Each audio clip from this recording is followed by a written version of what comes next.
दोस्तों, प्रत्येक घर में महाभारत होनी चाहिए। महाभारत को पंचम वेद कहा गया है। ये ग्रंथ महाभारत देश के मन प्राण में बसा हुआ है। ये भारत की एक राष्ट्रीय गाथा है। इस ग्रंथ में उस समय के भारत का समग्र इतिहास वर्णित है।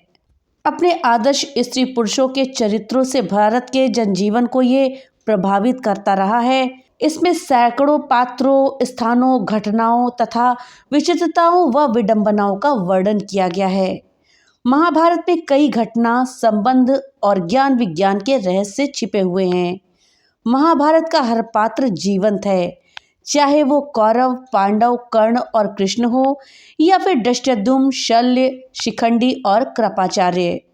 महाभारत सिर्फ योद्धाओं की गाथाओं तक सीमित नहीं है, बल्कि महाभारत से जुड़े श्राप, वचन और आशीर्वाद में भी कई रहस्य छिपे हैं। दोस्तों, अब ये सवाल उठता है कि आखिर महाभारत का युद्ध हुआ ही क्यों था? महाभारत का युद्ध क्यों हुआ? इस सवाल के जवाब में हर कोई ये कहेगा कि भूमि के बंटवारे के लिए। 5 गांव की जमीन अगर दुर्योधन दे देता तो महाभारत ही नहीं होता, लेकिन ये अधूरा सत्य माना जा सकता है। दोस्तों, कहा जाता है कि महाभारत का सारा परपंच भीष्म और श्री कृष्ण ने ही रचा था। भीष्म ने ऐसी कई बड़ी भूलें करी जिसके चलते महाभारत का युद्ध हुआ। तो दोस्तों, आज इस वीडियो में हम जानेंगे कि भीष्म पितामह ने आखिर ऐसी कौन सी गलतियां करी थी जिससे कि महाभारत का युद्ध हुआ। इस जानकारी के लिए वीडियो में हमारे साथ अंत तक बने रहिएगा, जिससे कि आपको सही और सटीक जानकारी प्राप्त हो पाए। दोस्तों, भीष्म या फिर कहें भीष्म पितामह, वो महाभारत के सबसे महत्वपूर्ण पात्रों में से एक क्षत्रिय थे। वो महाराज शांतनु के पुत्र थे। महाराज शांतनु की पटरानी गंगा की कोख से उत्पन्न हुए थे। उनका मूल नाम देवव्रत था। भीष्म ने अपने पिता शांतनु का सत्यवती से विवाह करवाने के लिए आजीवन ब्रह्मचर्य का पालन करने की भीषण प्रतिज्ञा की थी। अपने पिता के लिए इस तरह की पितृभक्ति देखकर ही उनके पिता ने उन्हें इच्छा मृत्यु का वरदान दिया था। भीष्म पितामह कौरव और पांडवों के पितामह थे। दोस्तों, अगर देखा जाए तो भीष्म पितामह ने अपने जीवन में कुछ ऐसी गलतियां करी, ऐसी भूलें करी जिसके कारण ही महाभारत का युद्ध हुआ था। इसमें से पहली भूल थी भीष्म का अन्याय किया जाना। जी हाँ दोस्तों, सत्यवती के गर्भ से महाराज शांतनु को चित्रांगदा और विचित्रवीर्य नाम के 2 पुत्र हुए थे। शांतनु की मृत्यु के बाद चित्रांगद राजा बनाए गए, लेकिन गंधर्वों के साथ युद्ध में उनकी मृत्यु हो गई। तब विचित्रवीर्य बालक ही थे, फिर भी भीष्म विचित्रवीर्य को सिंहासन पर बैठाकर खुद राजकार्य देखने लगे। विचित्रवीर्य के युवा होने पर भीष्म ने बलपूर्वक काशीराज की 3 पुत्रियों का हरण कर लिया और वे उसका विवाह विचित्रवीर्य से कराना चाहते थे, क्योंकि भीष्म चाहते थे कि किसी भी तरह अपने पिता शांतनु का कुल बढ़ सके। भीष्म की इस प्रतिज्ञा के कारण हस्तिनापुर का भाग्य बदल गया। गंगा और शांतनु के पुत्र भीष्म कुरुवंश के अंतिम कौरव थे। दरअसल कथा ऐसी है कि एक दिन देवव्रत अर्थात भीष्म के पिता शांतनु यमुना के तट पर घूम रहे थे कि उन्हें नदी में नाव चलाते हुए एक सुंदर कन्या नजर आई। शांतनु उस कन्या पर मुग्ध हो गए। महाराज ने उसके पास जाकर के पूछा कि हे देवी, तुम कौन हो? उसने कहा, महाराज, मेरा नाम सत्यवती है और मैं निषाद कन्या हूँ। महाराज उसके रूप यौवन पर रीझकर उसके पिता के पास पहुँचे और सत्यवती के साथ अपने विवाह का प्रस्ताव किया।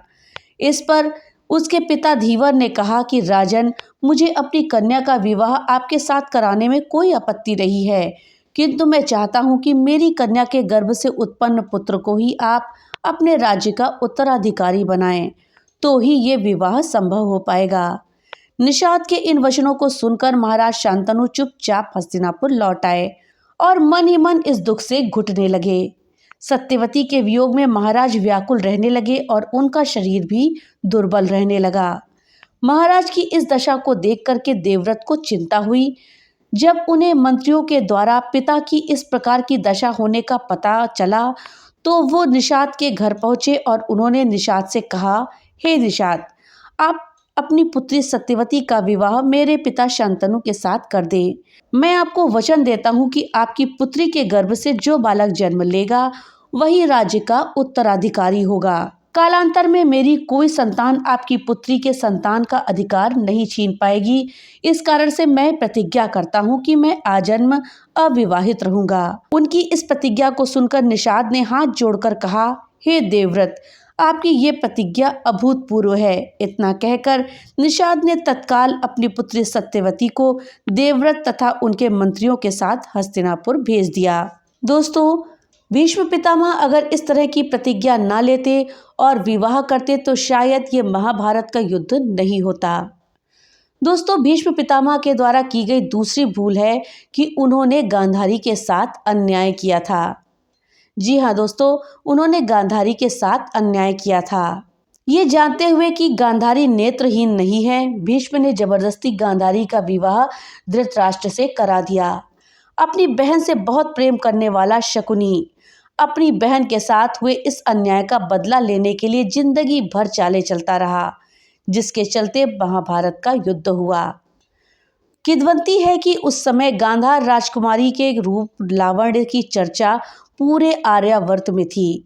ऐसे में पितामह भीष्म ने धृतराष्ट्र का विवाह गांधार की राजकुमारी से करने की सोची। पहले उन्होंने सोचा कि गांधारी का अपहरण करके लाया जाए, लेकिन अंबा और अंबालिका ने उन्हें ऐसा करने से मना कर दिया।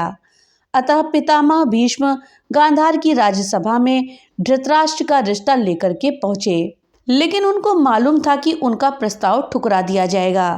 तब पितामह भीष्म ने क्रोधपूर्वक लहजे में कहा कि मैं तुम्हारे इस छोटे साम्राज्य पर चढ़ाई करूंगा और इसे समाप्त कर दूंगा। अंततः राजा सुबाल को भीष्म के आगे झुकना पड़ा और अत्यंत क्षोभ के साथ उनको अपनी सुंदर पुत्री का विवाह अंधे राजकुमार धृतराष्ट्र के साथ करना पड़ा। दोस्तों, कहा जाता है कि गांधारी का विवाह महाराज धृतराष्ट्र से कराने से पहले ज्योतिषियों ने सलाह दी कि गांधारी के पहले विवाह पर संकट है, इसलिए इसका पहला विवाह किसी और से कर दीजिए, फिर धृतराष्ट्र से करें। इसके लिए ज्योतिषियों के कहने पर गांधारी का विवाह पहले एक बकरे से करवाया गया, बाद में उस बकरे की बलि दे दी गई। कहा जाता है कि गांधारी को किसी प्रकार के प्रकोप से मुक्त करवाने के लिए ही ज्योतिषियों ने ये सुझाव दिया था। इस कारणवश गांधारी प्रतीक रूप में विधवा मान ली गई और बाद में उनका विवाह धृतराष्ट्र से करवाया गया। ऐसा क्यों किया गया, इसके पीछे और भी कारण थे। गांधारी एक विधवा थी, ये सच्चाई बहुत समय तक कौरव पक्ष को नहीं पता चली। ये बात जब महाराज धृतराष्ट्र को पता चली तो वो बहुत क्रोधित हो उठे। उन्होंने समझा कि गांधारी का पहले किसी से विवाह हुआ था और वो न मालूम किस कारण मारा गया। धृतराष्ट्र के मन में इसको लेकर के दुख उत्पन्न हो गया और उन्होंने इसका दोषी गांधारी के पिता राजा सुबाल को माना। धृतराष्ट्र ने गांधारी के पिता राजा सुबाल को पूरे परिवार सहित कारागार में डाल दिया। कारागार में उन्हें खाने के लिए केवल एक ही व्यक्ति का भोजन दिया जाता था। केवल एक व्यक्ति के भोजन से भला सभी का पेट कैसे भरता। ये पूरे परिवार को भूख से मार देने की साजिश थी। राजा सुबाल ने यह निर्णय लिया कि वो ये भोजन केवल उनके सबसे छोटे पुत्र को ही दिया करेंगे, ताकि उनके परिवार में से एक तो जीवित बच सके। एक एक करके सुबाल के सभी पुत्र मरने लगे। सब लोग अपने हिस्से का भोजन शकुनी को दे देते थे ताकि वो जीवित रह सके। मरने से पहले सुबाल ने धृतराष्ट्र से शकुनी को छोड़ने की विनती करी, जो धृतराष्ट्र ने मान ली थी। राजा सुबाल के सबसे छोटे पुत्र कोई और नहीं बल्कि शकुनी ही थे। शकुनी ने अपनी आंखों के सामने अपने परिवार का अंत होते देखा और अंत में शकुनी जिंदा बच गए। जब कौरव में वशिष्ठ युवराज दुर्योधन ने यह देखा कि केवल शकुनी ही जीवित बचे हैं, तो उन्होंने अपने पिता की आज्ञा से उसे क्षमा करते हुए अपने देश वापस लौट जाने या फिर हस्तिनापुर में ही रहकर अपना राज देखने के लिए कहा। शकुनी ने हस्तिनापुर में रुकने का निर्णय लिया, ये जानते हुए कि परिजनों के मरने और गांधारी की जिंदगी भर मजबूरन आंखों पर पट्टी बांधकर रहने की वजह से शकुनी के दिल में हस्तिनापुर साम्राज्य के लिए जहर भरा हुआ था। भीष्म ने शकुनी को राज्य में रहने की इजाजत दे दी। परिणाम आप सब जानते हैं। दोस्तों, भीष्म पितामह अगर जबरदस्ती गांधारी का विवाह धृतराष्ट्र से ना कराते तो ना शकुनी हस्तिनापुर में आता और ना ये महाभारत का युद्ध होता। भीष्म पितामह की तीसरी बड़ी भूल थी कि वो धृतराष्ट्र के अन्यायों के आगे हमेशा चुप रहे। भीष्म जानते थे कि पुत्र मोह में धृतराष्ट्र पांडवों के साथ अन्याय कर रहे हैं, लेकिन राजा और राज सिंहासन के प्रति निष्ठा के चलते भीष्म उनके साथ बने रहे। पांडवों के साथ हुए अति अन्याय के चलते ही महाभारत का युद्ध हुआ था। यदि भीष्म न्याय करता होते तो ये युद्ध टाला जा सकता था। धृतराष्ट्र ने अपने पुत्र मोह में सारे वंश और देश का सर्वनाश कर दिया। भीष्म चाहते तो वे धृतराष्ट्र की अंधी पुत्र भक्ति पर लगाम लगा सकते थे, लेकिन उन्होंने ऐसा कुछ नहीं किया और दुर्योधन को गलती पर गलती करने की अप्रत्यक्ष रूप से छूट दे दी। वीडियो में आगे बढ़ने से पहले आपसे एक छोटी सी रिक्वेस्ट है कि अगर अभी तक आपने वीडियो को लाइक नहीं किया है तो कृपया वीडियो को लाइक कर दें और ज़्यादा से ज़्यादा शेयर करें, जिससे कि यह जानकारी अधिकतर लोगों तक पहुंच पाए। और हाँ, अगर चैनल पे पहली बार आए हैं तो कृपया चैनल को सब्सक्राइब कर दें और बेल आइकन दबाना ना भूलें, जिससे कि मेरी वीडियो सबसे पहले आप तक पहुँच सके। तो चलिए वीडियो में आगे बढ़ते हैं और जानते हैं भीष्म पितामह की अगली भूल के विषय में। दोस्तों, भीष्म पितामह की अगली भूल थी कि उन्होंने चौसर की इजाज़त दी थी। राजभवन में कौरव और पांडवों के बीच द्रुत क्रीड़ा यानी कि चौसर खेलने को अनुमति देना भी भीष्म की सबसे बड़ी भूल कहा जा सकता है। वो चाहते तो ये क्रीड़ा रोक सकते थे, लेकिन चौसर के इस खेल ने सब कुछ चौपट कर दिया। ये महाभारत का एक टर्निंग पॉइंट था। भीष्म के इजाजत देने के बाद युधिष्ठिर ने द्रौपदी को दांव पर लगाकर दूसरी सबसे बड़ी भूल करी थी, जिसके कारण महाभारत का युद्ध होना और भी तय हो गया। युधिष्ठिर ने अपने भाइयों और पत्नी दोनों को जुए में दांव पर लगाकर अनजाने में ही युद्ध और विनाश के बीज बोए थे।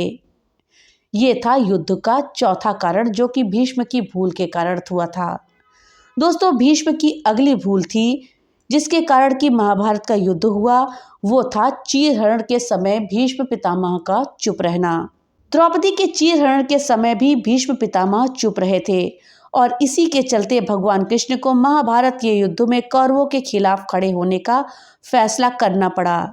चीरहरण महाभारत की एक ऐसी घटना थी जिसके चलते पांडवों के मन में कौरवों के प्रति नफरत स्थायी रूप से आ गई थी।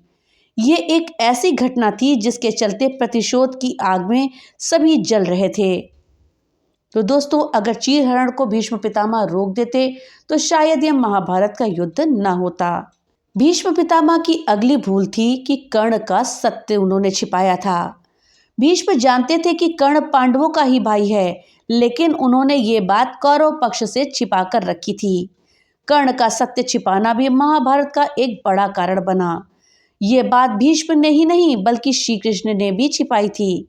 खुद कर्ण भी जब युद्ध तय हो गया था तब ये जान पाया कि वो पांडवों का भाई है। कर्ण अपनी जातिगत हीन भावना के कारण वो अर्जुन और पांडवों से द्वेष करता था और दुर्योधन को हमेशा ये विश्वास दिलाता रहा कि युद्ध तो मैं अकेला ही जीत लूंगा।